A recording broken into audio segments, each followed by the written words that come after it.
4 वेळेस मुख्यमंत्री राहिले शरद पवार साहेब. आजपर्यंत मराठा आरक्षणावर त्यांनी आजपर्यंत काही बोलले नाही. त्यामुळं मराठा क्रांती ठोक मोर्चाची मागणी आहे की सगळ्या नेत्यांनी मराठा समाजाला ओबीसी मधून आरक्षण भेटावं म्हणून आपली भूमिका या ठिकाणी स्पष्ट करा. आज एक भूमिका स्पष्ट करा. मात्र काल देखील तुम्ही गेला होता, काल भेट झाली नाही का? त्यामुळे तुम्ही आज पुन्हा चाललात का? काल आमचे सहकारी या ठिकाणी गेले होते. उद्धव साहेबांनी त्यांची भेट नाकारली. आज मराठा क्रांती ठोक मोर्चाच्या वतीने आम्ही त्या ठिकाणी चाललोय.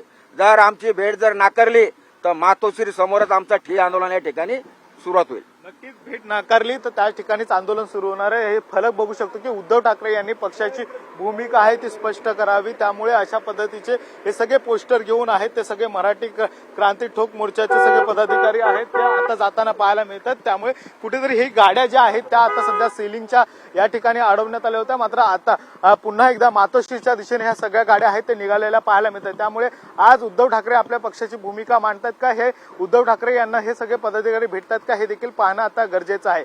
व्हिडिओ जर्नलिस्ट राकेशसह गणेश कवडे, साम टीव्ही मराठी, मुंबई. आपण पाहतोय मातोश्रीकडे निघालेल्या कार्यकर्त्यांना रोखण्यात आलं होतं आणि आता पुन्हा एकदा या गाड्या रवाना होत आहेत.